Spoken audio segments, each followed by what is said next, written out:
All right, today we are in Biloxi, Mississippi, visiting a historic site. That small structure there you see to the left is a small guest house, I believe.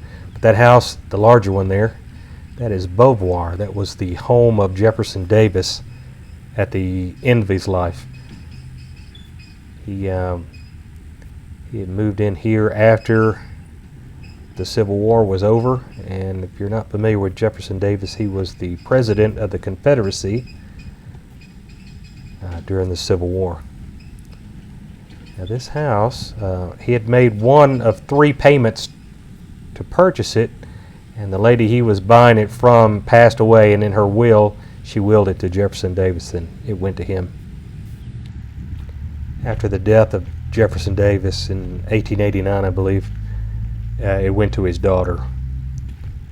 And this is the structure on the right hand side of the house, if you're looking at the house from the water's perspective. So we'll go over there real quick and take a look at this. This house is located right on the water.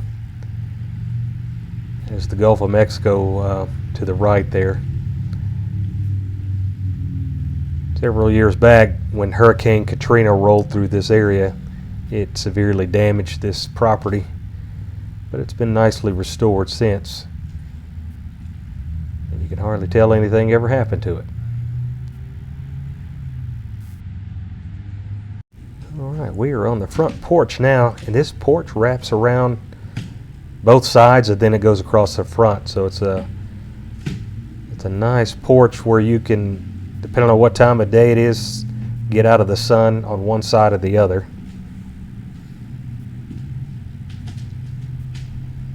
And the acreage on this property is, I believe, 51 acres.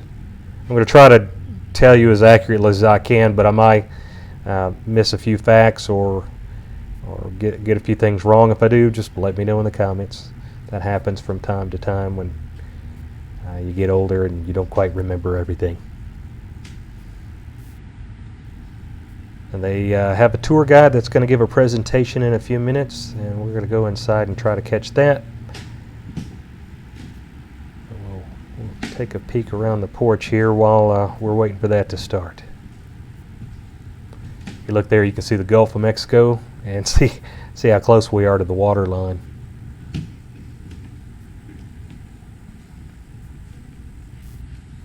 All right, let's head on in. And the site of the Presidential Library. I'll give you a little information about the 2 previous owners to the Davises, because that gives a foundation for how they came here. And then it all ties together and makes sense. So first of all, if you look to the right of the doors, the stacked portraits, that's James and Sophronia Brown. If you're of my generation, you might think James Brown got something. But it's like, nope, it's another one. Anyway, Mr. and Mrs. Brown came here in 1848 looking for a location along the Gulf Coast for 2 reasons. The first, they wanted a little beach house. So this is what they ended up doing. The second, Mr. Brown was interested in getting into the lumber business. So he selected this location based on it being about halfway between New Orleans and Mobile. So those were the 2 largest ports in the northern part of the Gulf at the time. So that gave him access to shipping lanes as well as transport by the road. So the location was the first thing secured. Then they started buying up the parcels of land, and by the time they had gone east and west and all the way back bay, they had over 600 acres. So that afforded a lot of timber to be used for the lumber business. Pardon me. So at the point around 1850 to 1852 is when they started building the house. It was the style of a Louisiana raised cottage. That's important because if you spend 1 day in the South in the summer, you know air is as much as you can get. That's what you have to have. So this type of cottage was elevated, and it sits on 62 brick pillars. They're 8 feet tall, Inside, the ceilings are 14 and a half feet tall. You also have these two closets that are air shafts. There are grates bottom and top. So putting all of that together, the sea breeze will blow that cooler air from under the house up into the attic, and it pushes the hot air out. You can see one of the vents up that way. So that's an example of 1800s air conditioning. You also had floor-to-ceiling windows on each side. They're triple sashed, which means 3 segments. You can drop the one at the top, raise the one at the bottom, or lift all 3. In fact, the people here in the house would even lift all of the windows and use those for access to and from the porches. So kind of like a quasi-door. Speaking of doors, there are 30 in the house. And that becomes a significant fact because back in the day, the more doors you had, the higher your taxes were. So it's kind of like that. Maybe that's why they did the windows going in and out. So if you've ever been into New Orleans, you have gone into the French Quarter, you notice that the homes are very narrow. Assume this road is the footprint of one of those homes. The frontage, the part that is next to the street, the width determined their taxation. So just like the doors. Back in the day, 2 things were certain just like today, death and taxes. You're going to pay one way or the other. So the house itself is built out of cypress.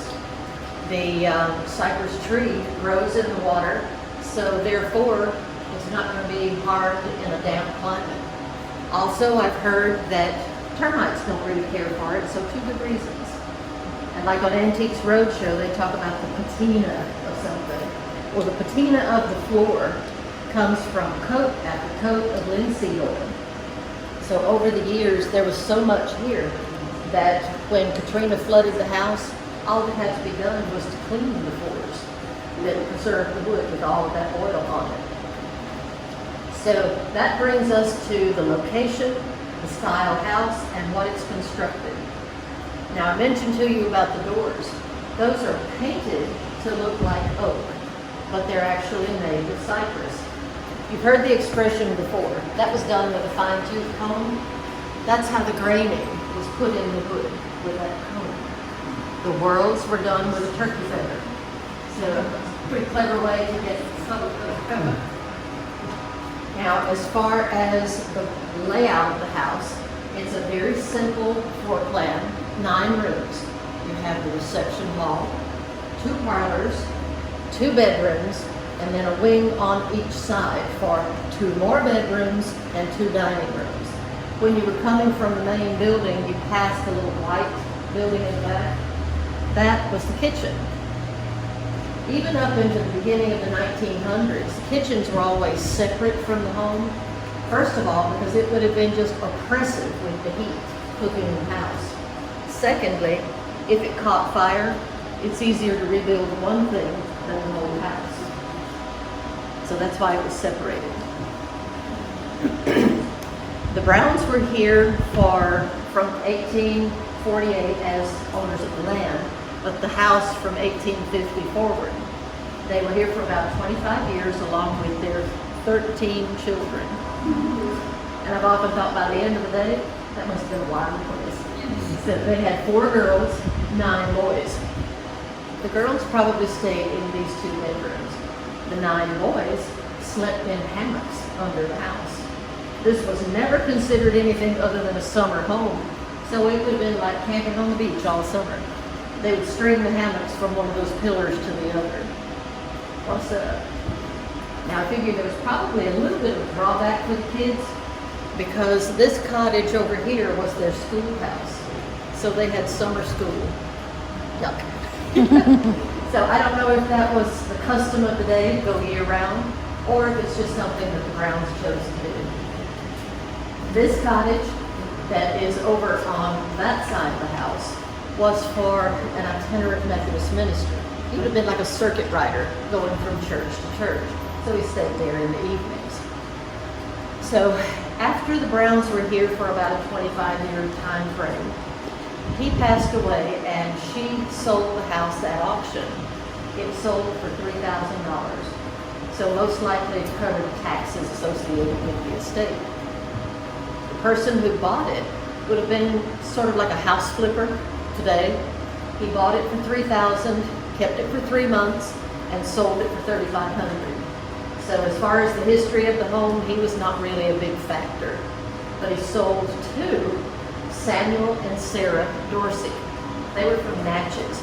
So he was a good bit older than she was, and they had no children. So this was going to be like a retirement beach house.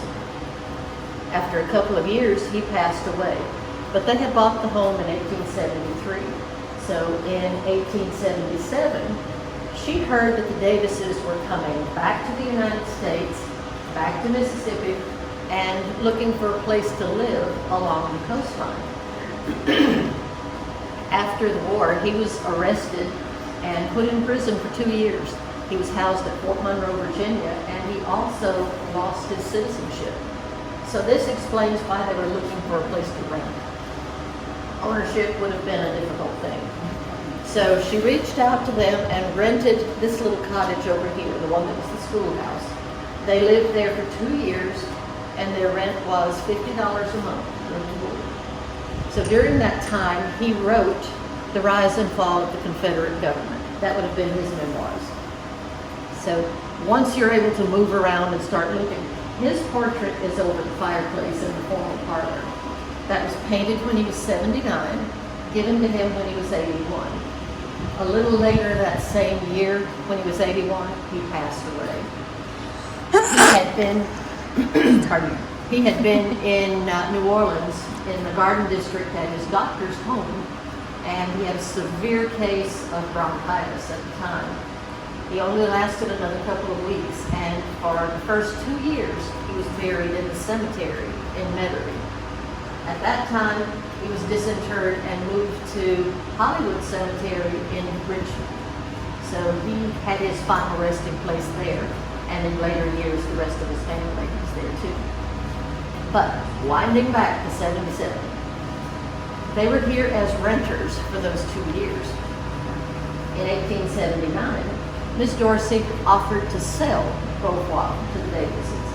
They responded that they just didn't have the means to purchase the home. So she said, well, I'll make you an offer. For $5,500, you can make 3 installments and take 5 years to do it. All I need right now is a signature. So that's the route that they went. After they had made that first payment, Miss Dorsey passed away. So they thought, well, all right, what now? When the will was read, it came out that she had already left Beauvoir to the Davis family. Now, the fact that they had that legal document for this purchase, that was an important thing, because he was not a citizen.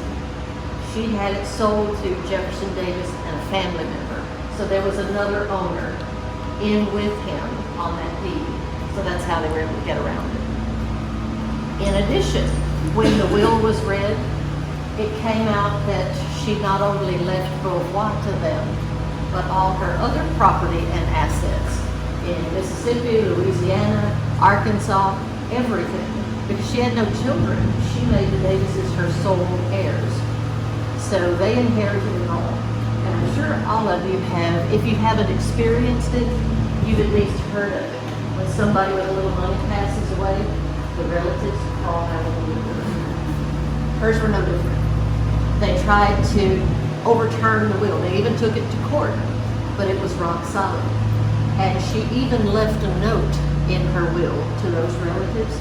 This is a paraphrase, but it was along the lines of, I supported you in life, I owe you nothing in death. So she wrote them all. And I'm sure that they were a little bit of a tiff after that. But I thought it was pretty clever that she told them why they inherited nothing. So from 1879 until 1889, the Davises lived here as owners of the home. Now I'll pause there with people and tell you a little bit about some of the furnishings. This clock is the oldest item in the house. It is a John Turnbull 8-day grandfather clock. It was made in 1778. Mr. Turnbull was a Revolutionary War soldier who served in Georgia under Major Samuel Davis. That was Jefferson Davis's father. So that's how it came into the Davis family. Later years, it was given to Jefferson Davis as a wedding gift, so that's how it got to be here at Beauvoir. The next piece would be this buffet over here. Buffet or sideboard, depending on where you're from, is what you call it. My grandma called it a sideboard. So this would have been here when the Browns had the house back in 1850. Most likely the reason it stayed and was given to the next owner and so on is it's a beast. It weighs about 700 pounds, so not easily moved. It would almost be like, and this comes with them, right? So the picture above the buffet is La Bella. That is an 18th century copy of a 15th century portrait. The original hangs in Spain, and while the Davises were in Europe, Mrs. Davis purchased this copy to bring back. Now there's an interesting fact about the copies that were made. You could purchase it and La Bella would be the same in every portrait. You could match her clothing to your decorations at home. So if your color scheme was turquoise, peach, and pastels, you could have had her clothing painted to match. So the Davises chose the red, white, and blue. So I thought that was pretty interesting of that. The picture to the left of the doors is Joseph Davis. That was Mr. Davis's oldest brother. He was the oldest of 10. Jefferson was the youngest of 10. And I often wonder, don't know this for sure, but I've often wondered if their mother had a real good sense of humor, because she named her youngest child Jefferson Davis. Was she sending a message that she was named? Who knows? Anyway, the older brother, when Samuel passed away, kind of stepped in as the family patriarch. He even helped Jefferson secure an appointment to West Point. So through those years, that was the eldest of the Davis children. The other picture in here would be to the right of the Browns. That shows Beauvoir in 1883. That's what it looked like during the time of the Davises lived here.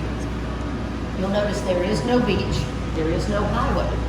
The beach didn't come into existence until the mid-1940s. It has the distinction of being the longest man-made beach in the world, 26 miles. So the little china cabinet under that picture, if you look at the top shelf, you'll see a little tea set in there. That was Ms. Marina's favorite pattern. It's called Flight 1000 Butterflies.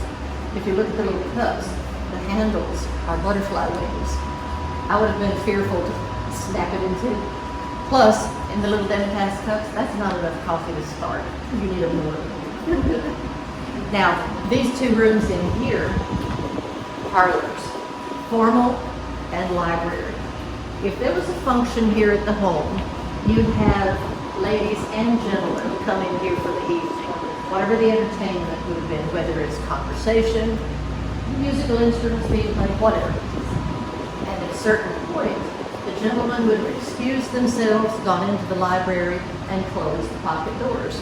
Now, what do you suppose took place in the library? And cards and Cigars. the cigars, the after-dinner drinks. They might have played cards. They might have discussed things that would have been way above a woman's intellect. Whatever. That was just a thought back in the day. But that's what it would have become the man cave at that point. Now, in here, the way the furniture is situated around the fireplace, the chairs with the arms are the closest to the fire. That's where the gentlemen would have been sitting. The ladies sat in chairs without arms, probably to accommodate the big skirts. But I have a question for you. Why did the men sit closest to the fire? Any guess? Essence of the kept the fire up. Well, and they probably were there to tend the fire. Another thing might have been sparks could have gotten on the ladies' skirts.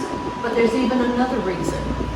Back in the day, the ladies' makeup contained beeswax. So if you got too close, your makeup would ruin. So beauty came at a price. Now in the other room, Would you mind helping me with this part?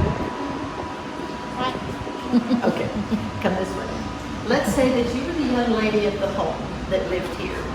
And when you get to be about 35 or 40 years old and mom and dad says, okay, to have a boyfriend, they might come visit you here and you'd sit in the formal parlor.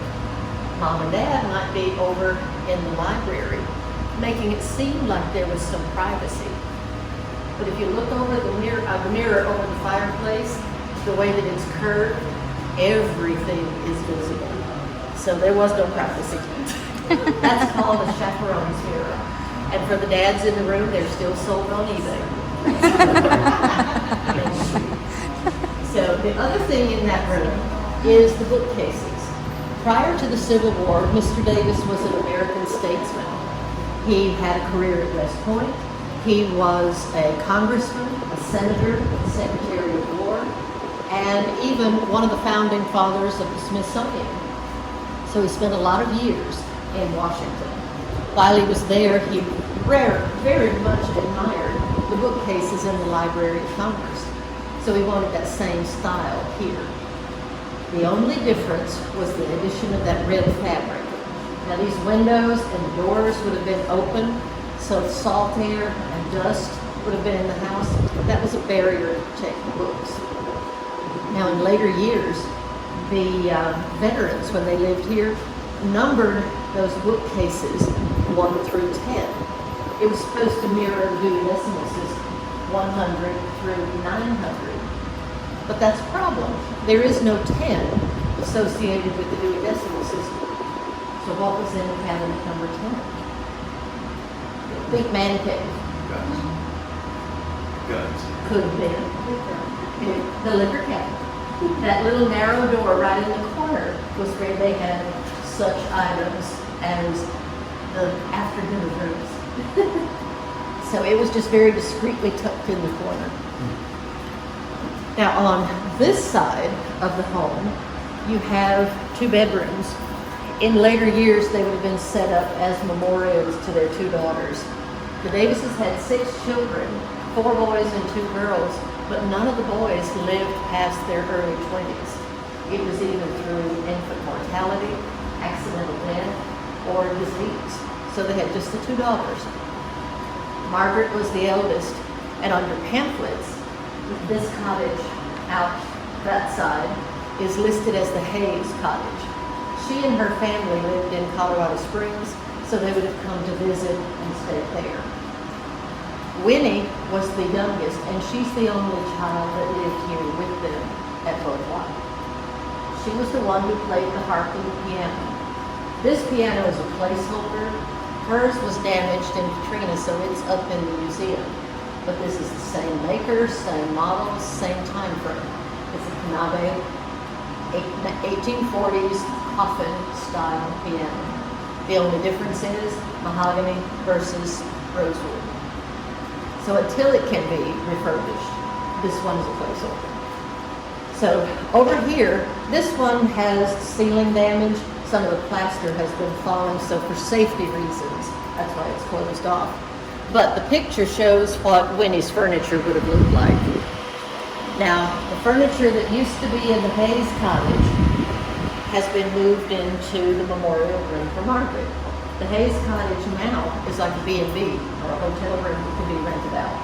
So it has all the modern conveniences available to whomever. Unlike the old days, if you had running water, you ruined it.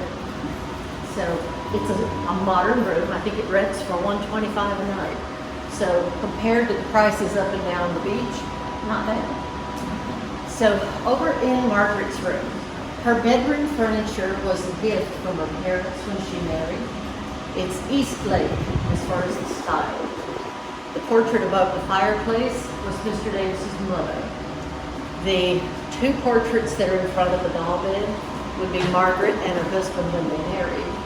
The very tall portrait is of Winnie. She was Queen of Comus in 1892 in Permanent Place, Comus. Mardi Gras is the holiday. All of the organizations that put on the festivities are called crews, Krewe. So in 1892, the oldest crew in New Orleans Mardi Gras was Comus. So they had invited her to be queen over their Mardi Gras festivities that year. In 1889, Mr. Davis passed away. So that was the lion's share of the income for the family that ceased. So Mrs. Davis and her daughter Wendy moved to New York. My apologies, that's supposed to be on silent, but it never does quite hold. So they wrote for Pulitzer family, as in Pulitzer Prize. So that's how they earned a living. And during that time frame, a lot of people had approached them about selling the home. Well, in 1902, the agreement finally was to sell to the Mississippi Division of Sons of the Confederate Veterans. That's the organization that still owns it today. There were two conditions for that sale. First, anytime there was a veteran or a widow that needed a place to live, they could stay here at Beauvoir. Not in the house, because that would not have kept many people. They would have had access to the home, but there were barracks built out in the back. The long picture on this side of the table shows what those barracks would have looked like, the compound with the hospitals, the chapel, and the kitchen, and so on. Storms over the years damaged them, so they never were rebuilt. The second condition was, when there was no longer anyone that needed a place to live, it would be made into a shrine to Mr. Davis as his last home and the site of the Presidential Library. So that brings us full circle to today. It's a private museum, and it's your ticket purchases, contributions, endowments, things of that nature that allow us to keep the doors open and be able to share the history of the home with you. So thank you for your patronage. On this wing would be Mr. and Mrs. bedrooms. In the Victorian period, it was very common to have separate rooms. Connecting doors, but separate spaces. On this side were two dining rooms, the adult and the children. Two things had to happen before the kids could move up. They had to have good table manners, and they had to be able to carry on the conversation. So until then, kids were. And I mentioned before that the kitchen is the white building out back. So when you have a chance to look around in here, feel free to answer or ask any questions, and I'll do my best to answer. And you can go around on the side porches and look into the bedroom and the dining room. So, any questions? How high did the water come during Katrina? Way high. There was a 28-foot surge, and it put 2 feet of water in the house. So it was closed for 3 years for renovation. It actually took longer to repair than to build. What about Camille? 20 feet. I know that was. It's like the two were competing to see who could be the worst. But Camille in 69 had a 20-foot surge. Katrina in 05 had a 28-foot. People were not prepared for what was coming. The reports were, it's going to be a category 1, maybe a 2. But when it roared ashore, it was a 4 and then a 5. So it wreaked havoc all along the coastline and even inland. All right, that was a good presentation. Let's take a quick walk on the inside of the house here.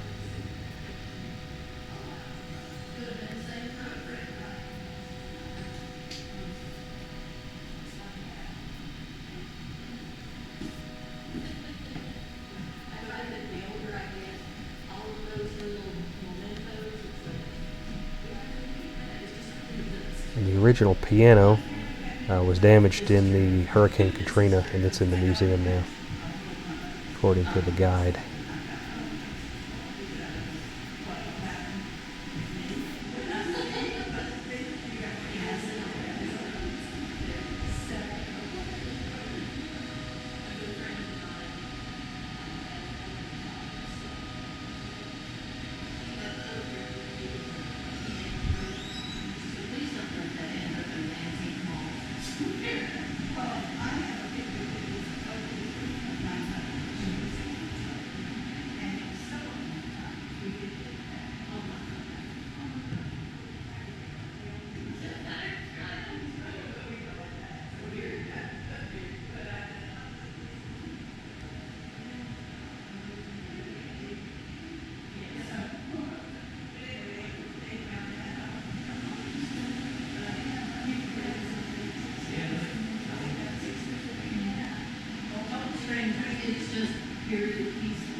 While the house looks fairly large from the outside, most of that is the porch that wraps all the way around it to increase the appearance of size.